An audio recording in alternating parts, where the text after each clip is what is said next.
Well, we got these guys hatched today. They hatched, 6 of them hatched last night, and 1 of them hatched today. So now we got 5 new copper morans and 2 red, Long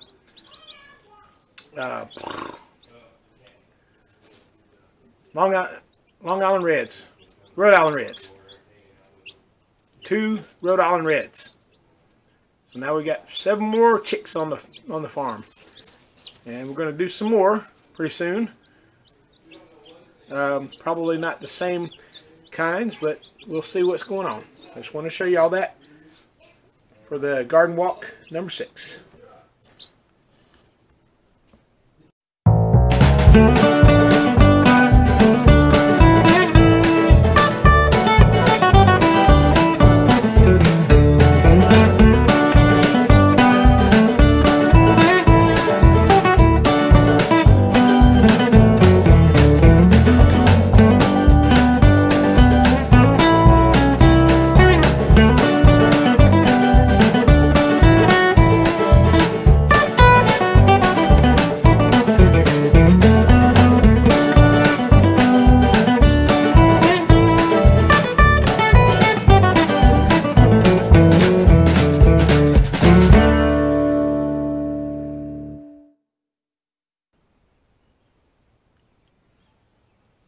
Alright guys, we're a little bit late on this garden walk this week. We had some bad news last week.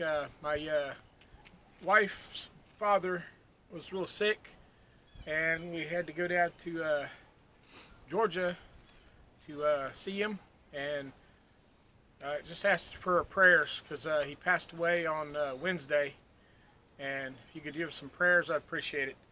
So what I want to do is start in the front, and then we'll walk you around the back, because Beth is finishing up some stuff in the back, and my goat Honey is just been cantankerous today, so she won't be. She'll be baying, so just hope we can get by that. All right, so let me take you around the front here and show you what's going on, because things have been growing like crazy. It's amazing what happened in a week.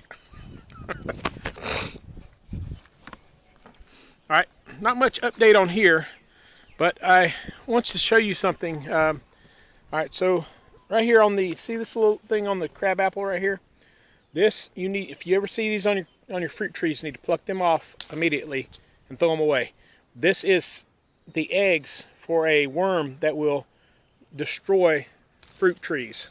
Oh, I pulled the whole thing off, but that's better than having the worms out here. There's some more up here. So if you go check your trees pretty regular, because I just pulled them off the my pear tree. It was covered. One of the pears was completely covered with this stuff. Oh, some more right here. Not sure what causes it. I'm not sure. I mean, why they lay it on just random apples, but it's kind of weird. I mean, on the pear tree, it was just 1 pear out of the whole bunch of them, just 1 pear. So, I don't know, but I've seen that happen, and I'm trying. Like I told you, I'm trying to get as many apples as I can this year, because last year, it was horrible. I mean, it's just been one thing after another. I mean, you can still see this. These were what the apples looked like last year. that's what they wound up with. So, a couple of them that's just looking kind of gnarly. But it's growing up really well. I'm very pleased with the production of this crabapple tree this year. But the difference between this year and last year was we had a ton of rain. So last year we didn't have hardly any rain, so the apples didn't have any water to really make any apples. My plum tree is looking a little bit meager right now, but I didn't expect a whole lot from it this year, just because I just put it in the ground. But we'll just look for it next year, and hopefully we'll get some plums from it next year. Keeping on over here, let's see how this Granny Smith is doing here. I do have a few new limbs on my Granny Smith that have popped out since last week. A couple new limbs down here, a couple of new growth. So this guy's looking really healthy, and looking forward to getting some nice green apples off of that guy next year. My peach tree is growing pretty good. It's done grown about probably 6 inches since I put it in, so that's not too bad. And this guy's not being really productive on growth. There is a new sprout. This right here wasn't there last time. We just had these two here, but this guy has popped up since then. And this is they call it an AU Rosa, and I did some research on this. It was developed at Auburn, and when I took it home, it's supposed to be a plum tree. Well, this is the plum tree part here. That's a peach. So apparently they're grafted together somehow, or maybe it was an accident, I don't know. But I've got a plum peach now. So that's going to be interesting to see when that grows up, what it actually produces. I just hope it's not two different things going in one, and the tree's going to look all weird and be choking each other out. And my Fuji apple also, it's got some new growth down here as well. Now likely at the end of the season I'm probably going to cut these off because they're not really going to do anything down there. I want the limbs to grow up on the top, not down on the trunk. So when I get ready to start pruning, I'll shoot a video on how to prune your trees at the end of the season. So, but we're a ways away from that.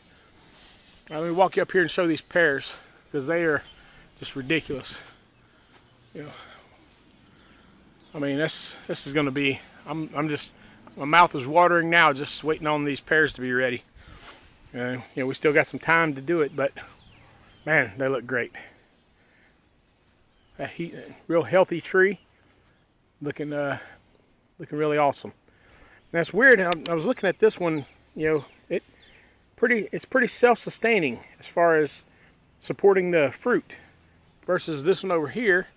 I literally had to take and put a stick and hold that top limb up because it's on the main runner, and it was pulling it down so bad it was actually causing the tree to lean and almost tip over. So I was like, well, that's kind of weird. But I guess the tree doesn't really know what it's doing. It's just growing fruit. So, but they are looking quite awesome. And these ones here I'll show you these ones on the trunk here. This is hilarious. I got two pears right there on that little tiny limb. So that was kind of funny. I thought it was a little bit humorous. Oh, here's another one. Let's see right here. You can see they're just starting to come into this one. So I'm gonna go ahead and I'm gonna take that one off, beat them to the punch, get them out of there. And this one right here, same thing. See, they're starting to come on there. So anytime you see these, literally take them off and throw them away.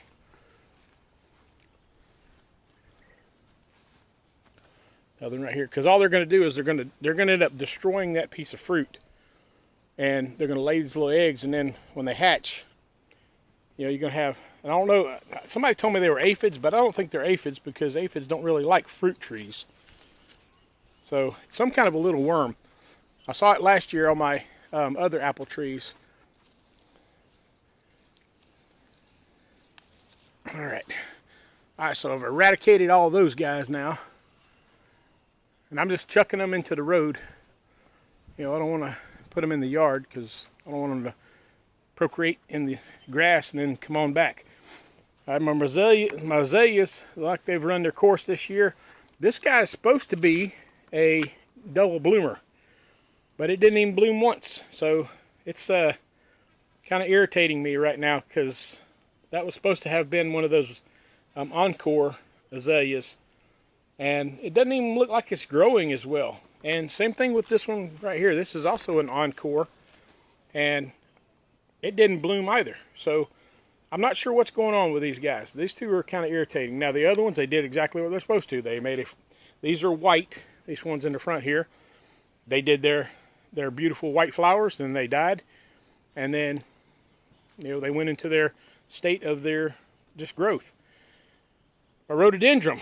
I'm not sure if, I guess it's not going to bloom this year. My other one did, but this one, I guess we're going to have to wait till next year to see how it looks. It's supposed to put out some really vibrant purple flowers.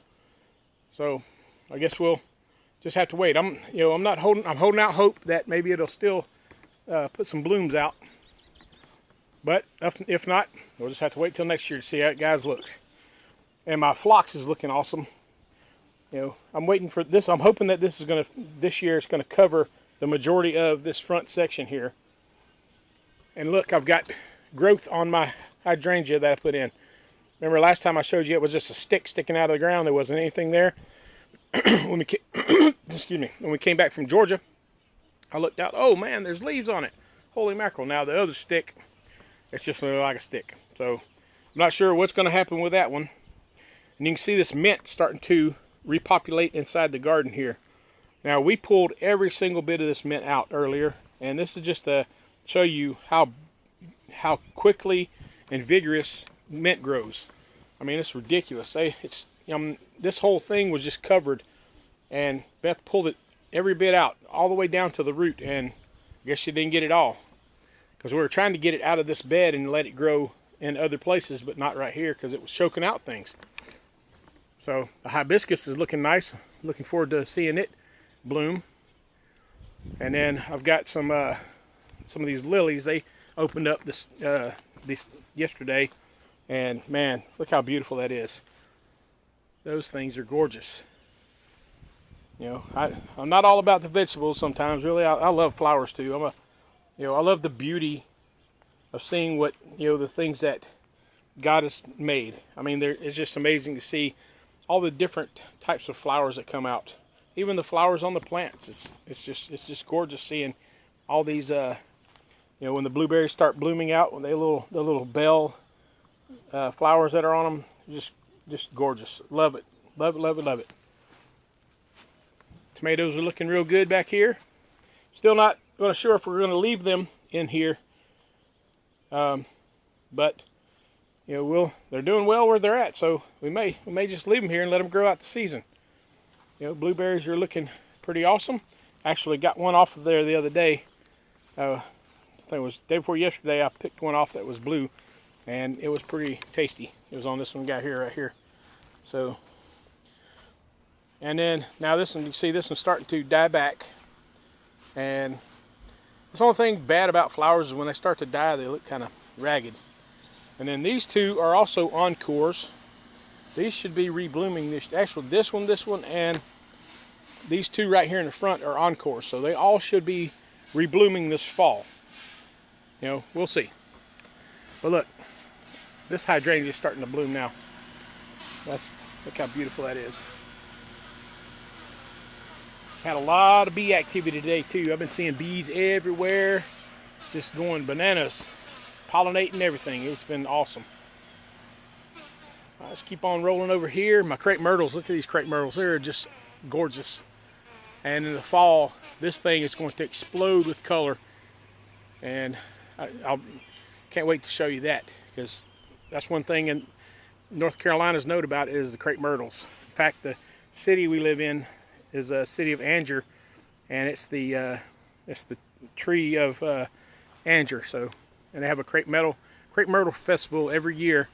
Just happens to be on opening day of archery season, so I never get to go because I got to kill deer instead of going and celebrating crepe myrtles. The yellow delicious is looking great. Same thing, it's got some new growth down here on the bottom, which is what you want to look for. If you plant a new tree and you're kind of worried that you didn't get it, if it's got new growth on the bottom, that's how you know it's getting good nutrition. Got me another crepe myrtle here. Now this pomegranate right here, I don't know, man. This one right here is really got me disappointed. I thought sure that it would be doing more right now. It looks like it's just kind of running along the ground. And I guess I maybe had too much expectation on this. I had a pomegranate tree in my backyard when I lived in California, and it was huge. So I'm not sure what's going on with this. This thing doesn't seem to be growing up. It seems to be just growing out. So I'm not sure what's going on with that. I think I might have just either somebody mistagged it and I got a different kind of tree or something, but I don't know what's going on with it. So more than likely, if it doesn't do any more than this, it's going to get plucked out and something else can go in its place. So I got a little peach tree coming up right there. It's in the corner. That was a volunteer. There's another one right there. So this is one of those things. If you are like me and you just kind of chuck seeds out when you're eating, you got to know that eventually one of them's going to take and it's going to make. Over here, I've got my pie pumpkins are coming up. That's what that is right down there. And this one right here. There should be one more somewhere around here, but may not have made. And then there's a Cherokee tan pumpkin there, and there was another one. The goats got out while we were down in Georgia, and one of them got nipped, so it may not have re-leafed yet. Maybe it may have died. I don't know. We're gonna have to see on that. I'm not sure what's going on, what happened with that one, whether it's going to come back or not. I'm probably gonna have to do some more, reseed that. But look at all the yellow squash in there. You see? I don't know if you can see that. And that plant right there is going gangbusters. You know, that one there. I got some ones that I need to pluck out. I see one yellow squash in there that's got a brown bottom on it. That means that the flower didn't get pollinated when it was open, and it's not going to make any fruit. It's going to keep sucking energy from the plant. So, but look at this growth. I mean, this is insane. Just from last week to this week, you could still see that catnip inside of there. Now you can hardly see the box at all. And the sunflowers are even having a hard time keeping up with the growth on these squash and zucchini. That's one thing I've never had a problem with growing on here at Homestead is squash and zucchini. They grow like mad in this sandy soil.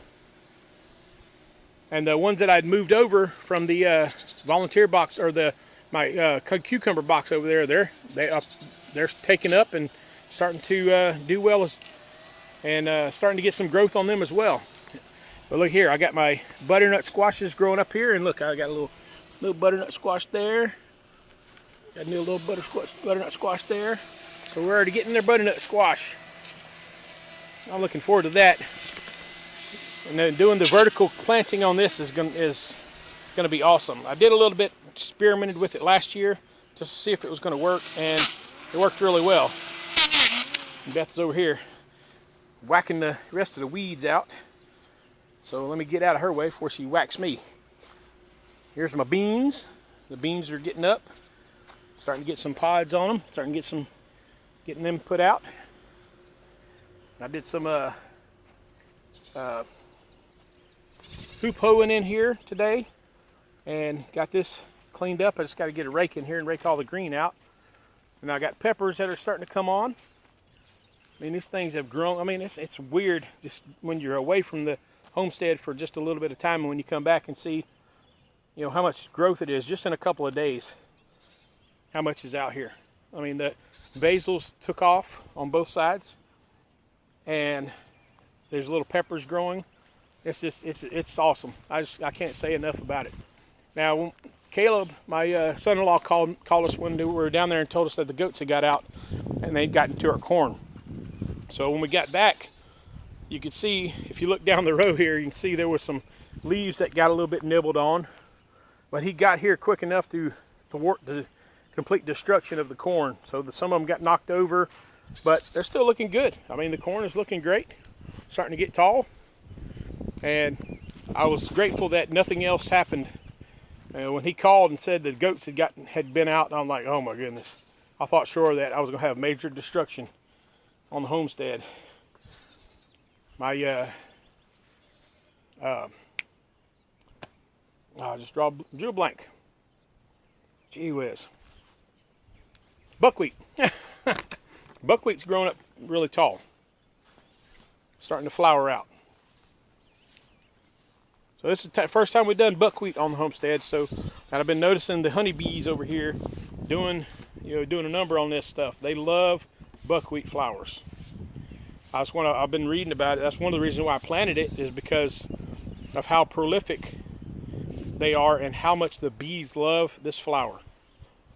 In fact, I've got one of the people that I used to buy honey from the farmers market that had honey that was specifically from buckwheat bees, and it was dark like molasses, and it almost tasted like molasses. It was crazy.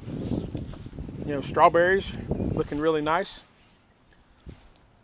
We picked a bunch of them this morning. Leslie came over here this morning and picked a few. I picked a few out and picked all the bad ones and gave them to the chickens. My blackberries are starting to make berries. They're looking really cool.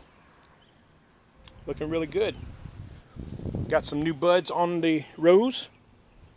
Those are waiting for them to pop out. Some beautiful red roses. My tomatoes are coming along good. My sunflower in the front's doing well. And my lettuce was looking really awesome. It's coming in really good. I was a little bit worried with it being so hot over the last couple of days that this was going to bolt or it's going to mess it up, because this is all iceberg lettuce, and iceberg lettuce doesn't like a direct sunshine. So I'm hoping that this being shaded by this deck here gives it enough. So, and it looks like it is. I mean, I was really concerned, but it looks like it's still growing up pretty good. And I'm looking forward to having some salads out of that box. And go over here and look at the Cosmic Eclipses. All right, these are my Cosmic Eclipse tomatoes. I got 3 of them, but I wanted to show you this. Remember a couple weeks ago I had that one that broke off and I just stuck it in the ground? Well, there it is. It has rerooted and starting to come back up. So the answer to the question of whether you can take a piece of plant that is broken off and stick it in the ground, or a tomato and stick it in the ground, and will it grow back? The answer is yes, it did. So that's the one that I planted in just in case, and I'm not sure if I'm going to keep it there or because now it's going to be in the way of that one. But since I've already have 3 Cosmic Eclipses, I may just leave it there and just see what happens. And then you got this guy in the front here who's really growing up good. I got to get out here and do some more pruning. I did some this morning and I hardly made a dent. So you step away from your garden for a week and it'll get away from you. I can tell you that. But I'm grateful that nothing has happened to it, that it's still in good shape. I mean, look at these marigolds. I mean, this is just spectacular. Spectacular. I can't even tell you how beautiful it looks, and the bees coming and landing on it. It's just very photogenic. I got one right there. If you can see him. Watch them guys.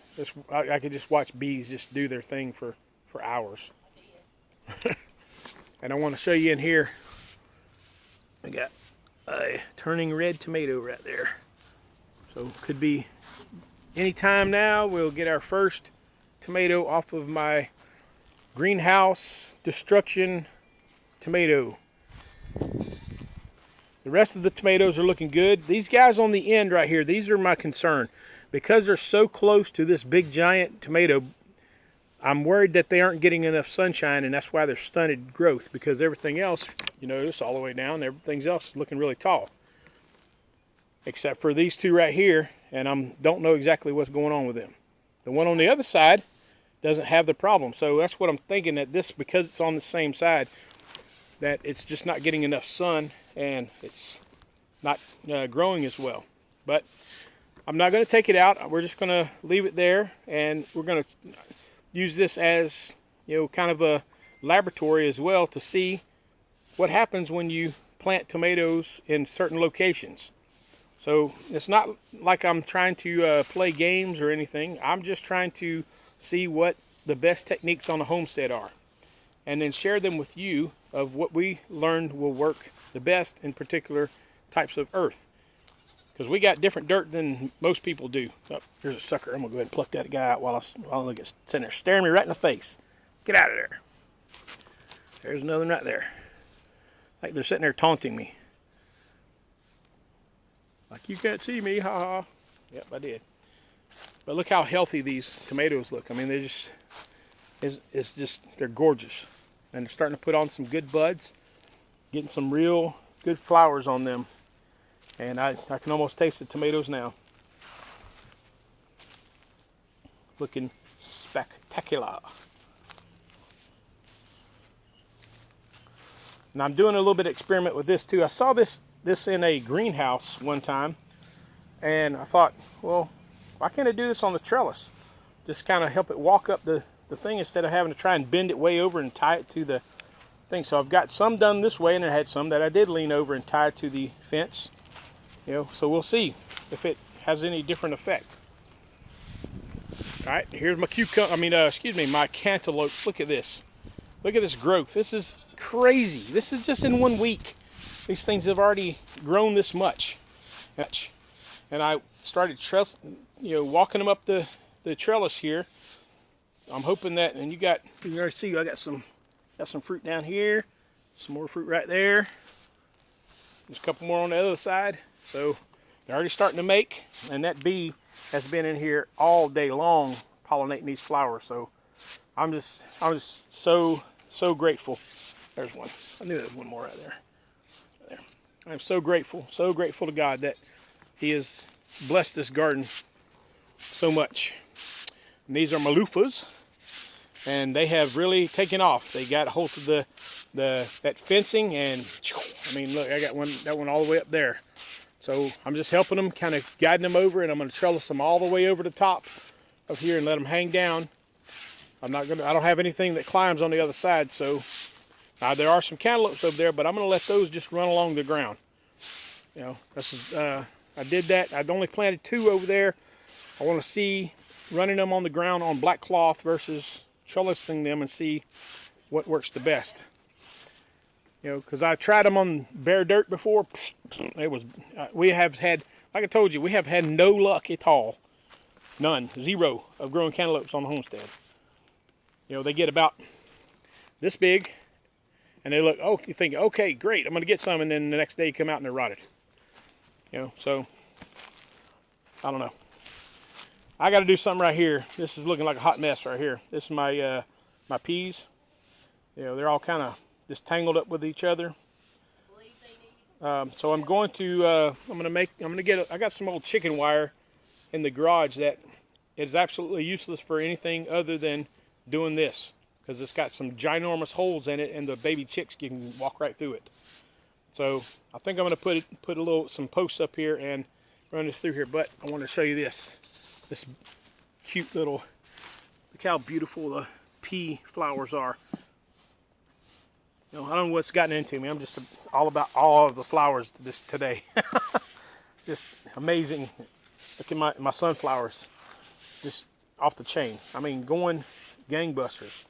My Chinese noodle beans are getting up to the first level there on both sides, looking great.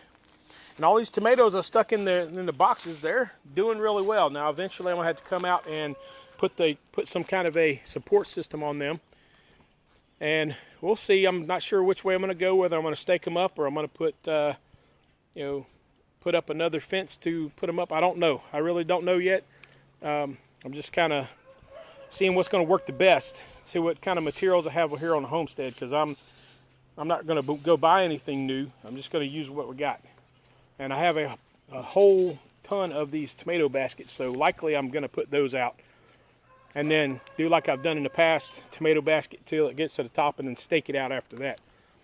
But my sunflowers are all looking awesome. Now, there are some places you can see definite goat damage. Like this tomato got noshed on a little bit. And there's one over here. I'll get you over there in a minute. That one on the back side over there, they look pretty bad. My fig tree's looking great. It's starting to get some little figs on it. So that's nice. That's neat.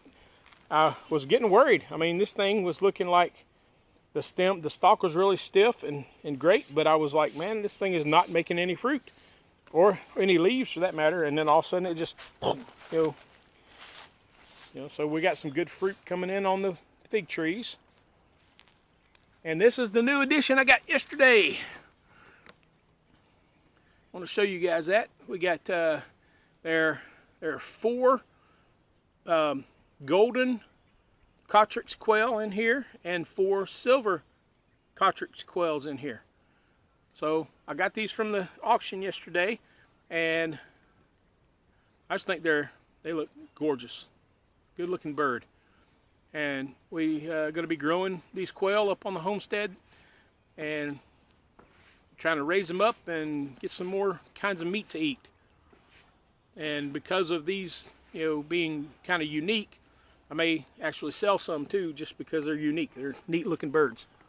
I got them out here in the old chicken tractor because I picked this guy up from my mother-in-law. The one down in Georgia we went to go see, and I got all my Americanas in there doing their thing. And there's Dorothy, the one-legged chicken.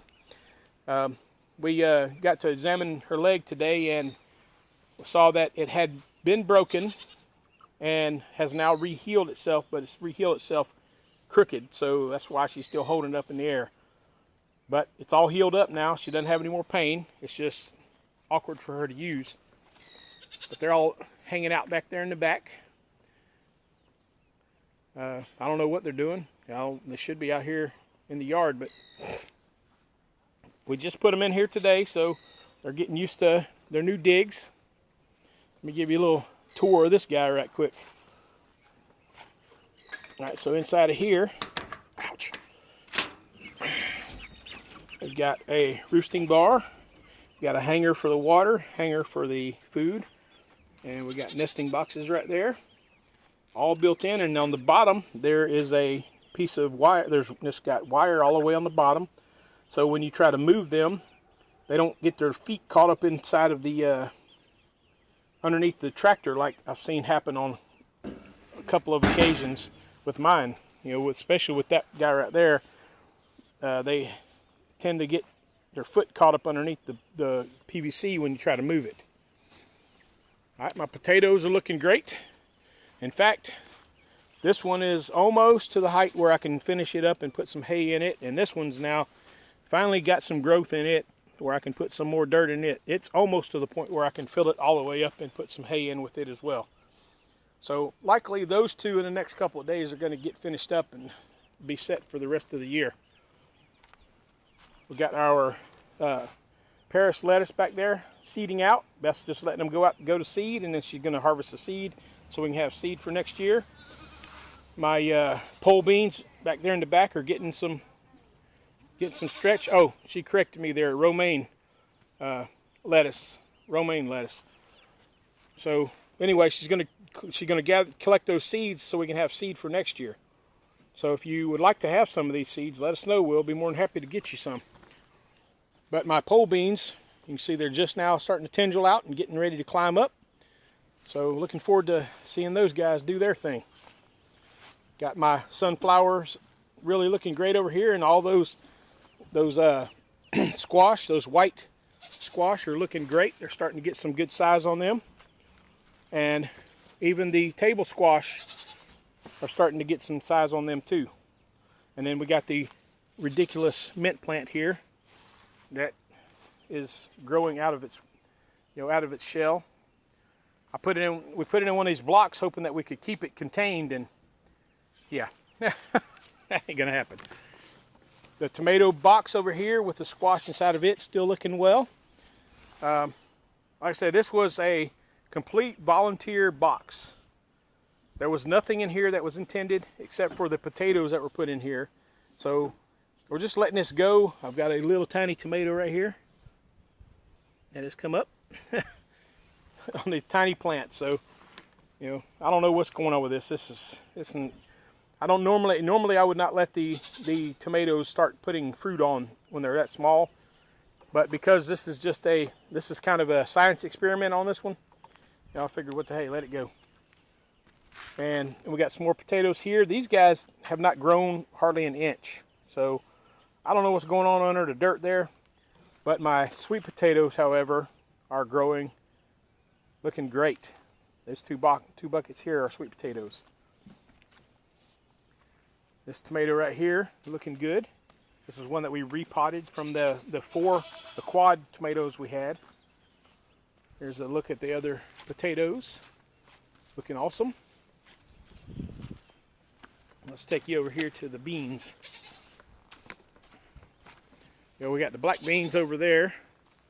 on this side. So the black beans, I put little tags on these. So this is watermelon, so I made a little tag for watermelon so I'd remember what was. Then my black beans all along here. And then over in this box, I've got my purple hull peas, and there's 4 tomatoes planted in there as well. And so the peas are planted in like a dice of 5 type situation, and then I put a tomato in each one of the holes just to see if they grow. I'm highly doubtful that the tomatoes are going to do very well in here because there's only about 6 inches of dirt in this box.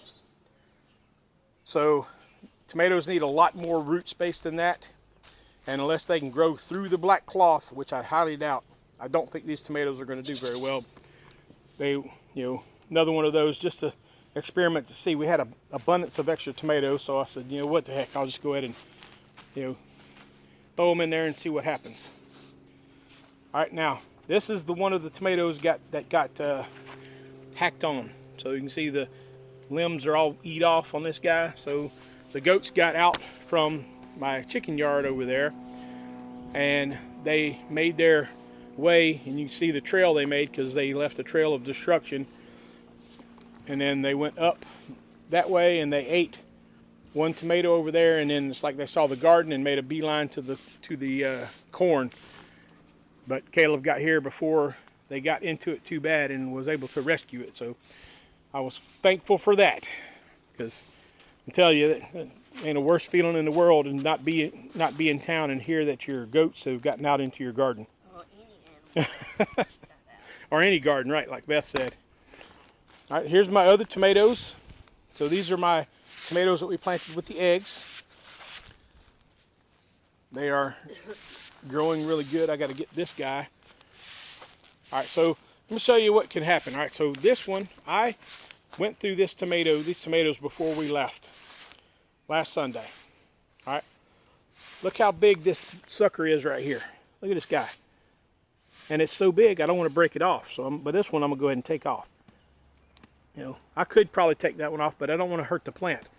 So there's another one right here. So just in that one little space, those 2-3 suckers right there are,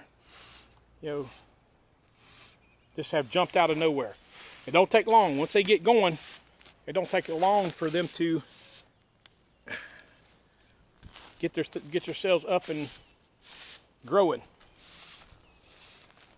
And they're called suckers for a reason, because when they start growing, they start sucking the energy from the main stalk of the plant. Because what it's trying to do is make a new limb on this sucker. In fact, I could take those ones right there, because they're so big, I could probably stick them in the ground with the stem part, just the leaves sticking out, and within about a week it's going to have made roots and start to grow again.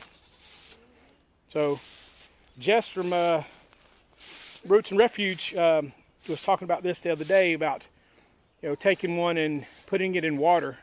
Well, that's for the little small ones, but you take these bigger ones like this guy right here, you take that off and you could put it right into the ground. I mean, it's already got the little fuzzies on the sides of it, and everywhere where them little fuzzies touch the dirt, it's going to make root. I mean, what I showed you over there in that box, that's a testament to that. It doesn't have to have roots on the bottom of it. It will make its own roots if you put it in some good dirt. Yep. All right, so finish showing you these tomatoes. They're looking awesome. Looking awesome. And I'm looking forward to seeing these. These are all a brand new variety of tomatoes. We've never tried these before. So on this side over here, these are the get stuffed types. I saw these on Living Traditions Homestead last year. They had grown some and they looked awesome. When you cut them open, there's hardly anything inside of them. Just the meat basically, and that's why they call them get stuffed, because they're a good stuffing type tomato where you can stuff them in. I'm the one that wanted that. And Beth saw them and she said, I gotta grow them. So we're looking forward to seeing those. And then down here on this end, these are a Ponderosa tomato, which we've never grown before. And then that loops around to the other side. So these are some more Ponderosas to here. And then these are a another variety that we have not tried before. I'm trying to remember the name of it. It's got a weird, it's like a Romesco something or another. It's like a big long name. So I'll put that in the description when I put this up so you can see what it is. But they look like they're going to be awesome. We got purple Russians on the other side over there. So I'm looking forward to seeing those guys too, because everything except for my paste tomatoes this year are all new tomatoes that we have not grown on the homestead before. I don't know if I told you guys that before, but this is we are trying some new varieties. Just because we like tomatoes. I haven't really tried a tomato that I don't like. But we wanted to try some new things that we hadn't tried before. Not that it was going to be an experiment, because we're going to eat them because they're tomatoes. Like I said, we love tomatoes. They'll get eaten. It's like going to this farmer's But, market and taking samples, we're just trying to get some variety in the things we eat, so you're not eating the same thing all the time, because that's when it does get boring. When you eat the same thing all the time, you get into this, where you don't like it anymore because you've been eating it over and over and over again. a burger's a burger. So go ahead and tell them, Beth.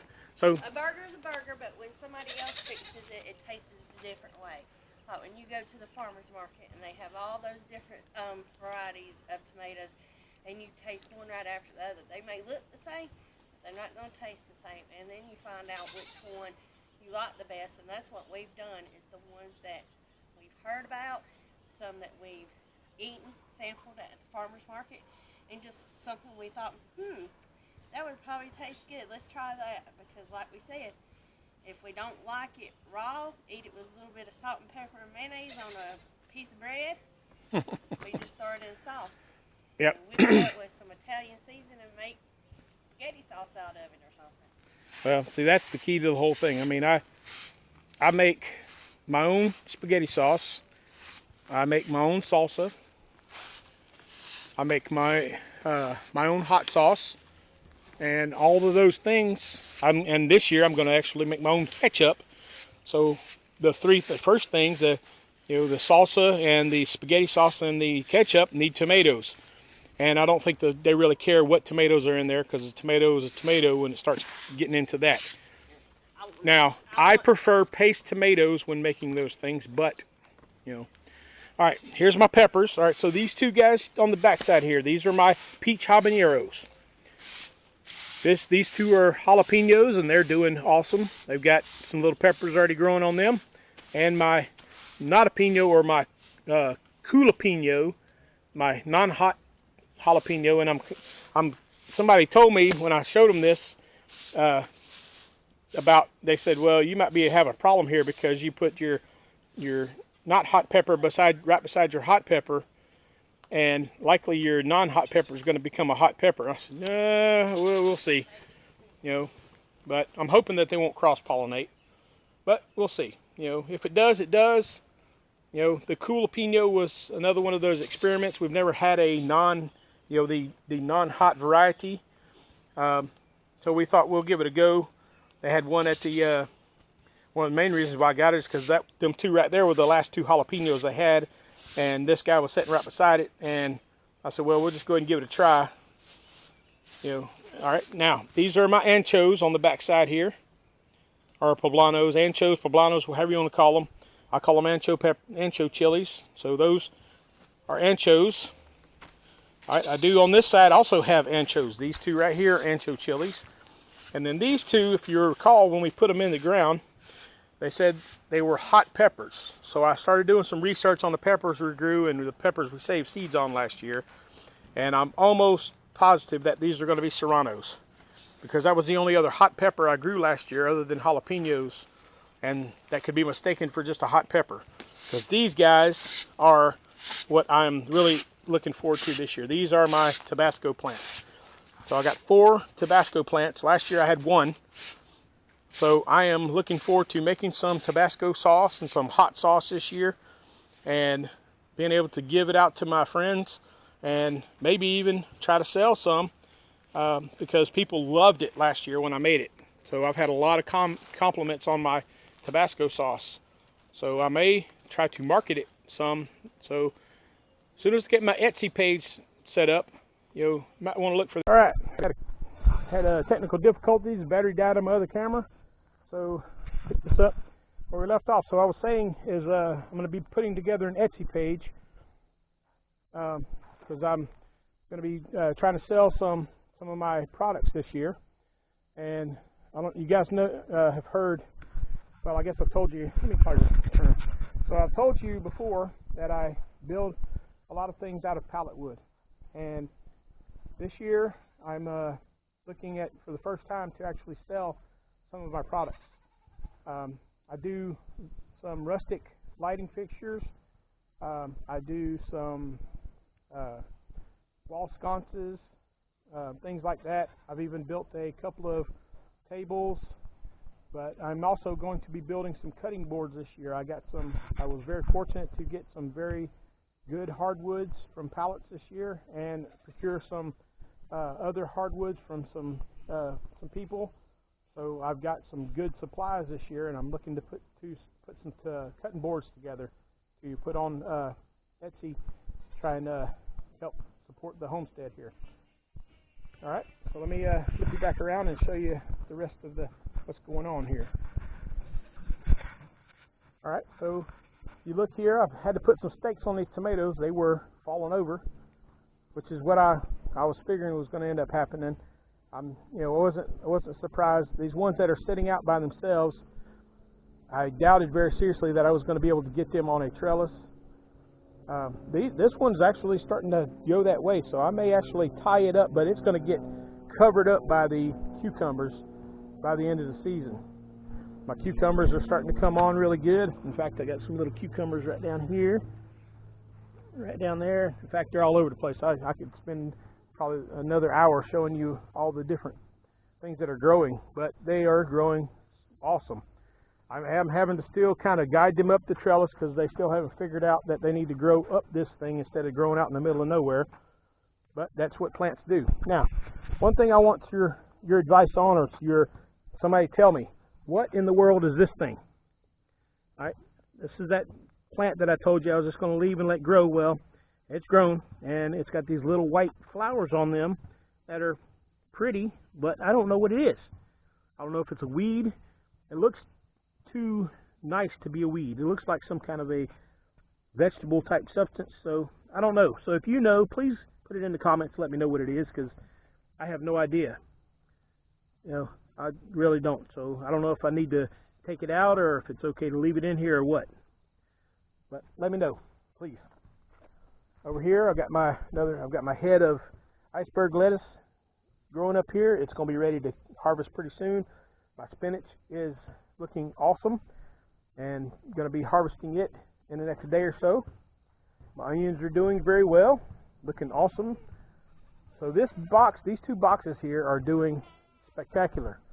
And after I pulled those other butternut squash out, which it looks like that's what they were, because you look at this guy, it's starting to trail out, and there's a little squash growing right there. Oh my goodness, I just noticed what that is. This is a pumpkin. This is a pumpkin. That is a pumpkin. I went to point out the thing, and I just looked down here and said, that's not a butternut squash, that is a pumpkin. So we have pumpkins. Wow. All right, so I am completely shocked and surprised, because I was hoping that they were, but because last year, I do remember we had gotten a pumpkin last year. Turn this around and talk to you. We had got a pumpkin last year. We'd grown a couple of them, and they weren't very successful, but we got a few of them. Beth was able to make pumpkin puree out of them, and she took the seeds of one of them and tried to bake them, and they didn't come out very well. So she took all the seeds, and I think she may have just scraped them off into the compost bed right there. And apparently, and I would not be surprised if the ones I moved over there to the garden aren't also pumpkins. Yep. Wouldn't that be awesome? Because why I say that is because I planted pumpkins in the garden, And you saw that, I mean, they're little bitty guys, and these things are just going bananas. So again, I'll ask the question that I've asked many, many years. How is it that things that you don't intend to grow, that are the same things that you are intending to grow so much better volunteer than they do when you plant them? It is a question I think that homesteaders have asked for many years. But I'm grateful, because the way I look at it, this is God's box. That's my box. The ones I'm trying to do, I'm, doing what I've been shown. And here, God's just showing us that you don't have to do anything. Just put the seed in and let it go, and let Him do the work.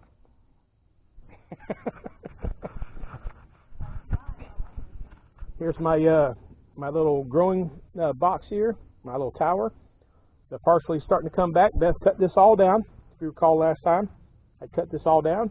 My thyme's looking great back here, and it's gonna be it's a really nice little herb box. It's getting a lot of good stuff going on. We've got some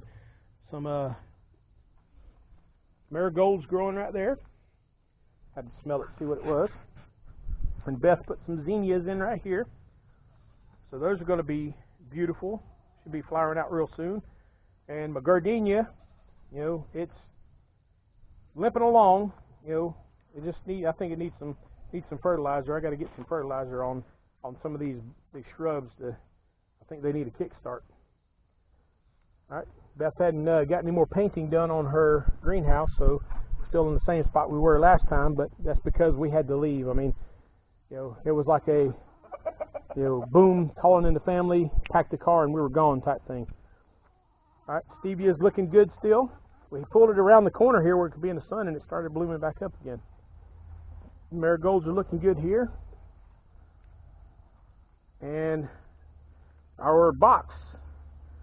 And look what has popped up. Dill. Holy mackerel. There was nothing in there. Now all of a sudden it just popped up. Cilantro's coming up. Got lemon balm. We've got some lavender back there. But still, no chives. I don't know what's going on. I thought chives would be the easiest thing. I mean, I can grow them in my yard like without any work at all. All right, this is another bed that Beth has planted some herbs in, and this was just a mint bed. I mean, it was just chock full of mint. She pulled all the mint out, and I think this is, lemon balm. So that is looking really good, and it's actually looking better than the one in the front, surprisingly enough. All right, this over here is my chicken gel. So this is chicken gel. Whenever you escape from the fence over here, you get put in chicken gel. And these four are my habitual violators. They're always the ones who escape, so they've been put into confinement until they can learn their lesson of not to escape the chicken run. But I had reconfigured it the other day. When I got back, I was going to electrify this thing, try and keep the animals from escaping. So we stretched out the fence. We got rid of that funky V shape that was going on right here. We expanded it out that way a little bit into the woods a little bit more, and got it all ready to go. And I hooked the Energizer up, and it didn't have enough juice to be able to get the fence energized. So went back to the drawing board, and then I remembered what I had planned to do, which was when I saw my mother-in-law's chicken house, I said, you know what, I think we need to scrap this whole chicken yard thing and just build a chicken house like she's got. So ultimately we've decided that that's what this is going to become. So it was once a chicken house. It will be a chicken house again, except I'm going to be expanding this, and I'll show you what I'm talking about. I took some video of my mother-in-law's setup, and I'm going to emulate that as best as I can to try and get this area.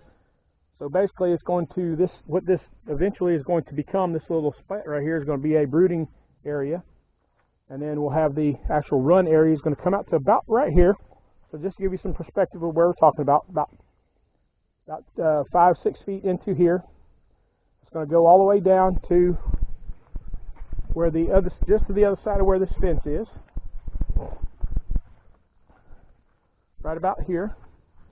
And then tied back in to that. We'll have our nesting boxes set up over here on this side. And I think it's going to be awesome. And then we'll have the chickens here so that we can reclaim that land over there and use it for something else. Likely planting something there, because it's going to be some nice rich dirt with the chickens being in there for all this time, scratching and pecking and pooping all over it. So I'm really looking forward to seeing what comes in the next year and how the homestead continues to expand. Let's give you a little look at the pond right quick. This is our place of solace. You know, whenever you need to come get a rest for the day, you know, this is where you come. You sit in the chair here, and you can just sit in the peace and tranquility of looking at the pond. And the goats don't yell, the chickens don't make any noise. In fact, every time I preach a message right here on Sunday, in fact, I'll just fry out about that and invite you guys every Sunday at 11 o'clock. I preach a message. We have started a little church here at the Homestead called Faith by the Pond. And if you're interested in hearing God's Word, I want to invite you to come watch me and hear God's Word on Sunday at 11 o'clock. We go live on Facebook. So if you haven't followed us on Facebook, we have a Heavenly Harvest Homestead page on Facebook. And also I record the videos and put them up on YouTube, usually that night or at worst the next day. So the one I preached yesterday, I'm going to be putting up tonight. And I just wanted to invite you to come take part and enjoy listening to God's Word and the beauty that God has provided. So that's the conclusion of this Garden Walk 6. I hope you've enjoyed this video. And if you have, give us a thumbs up and like this video. And if you have not subscribed yet, please subscribe and ring the notification bell so you can see when we put new videos up. But until next time, remember, God is good all the time, and all the time God is good. God bless y'all. Love you.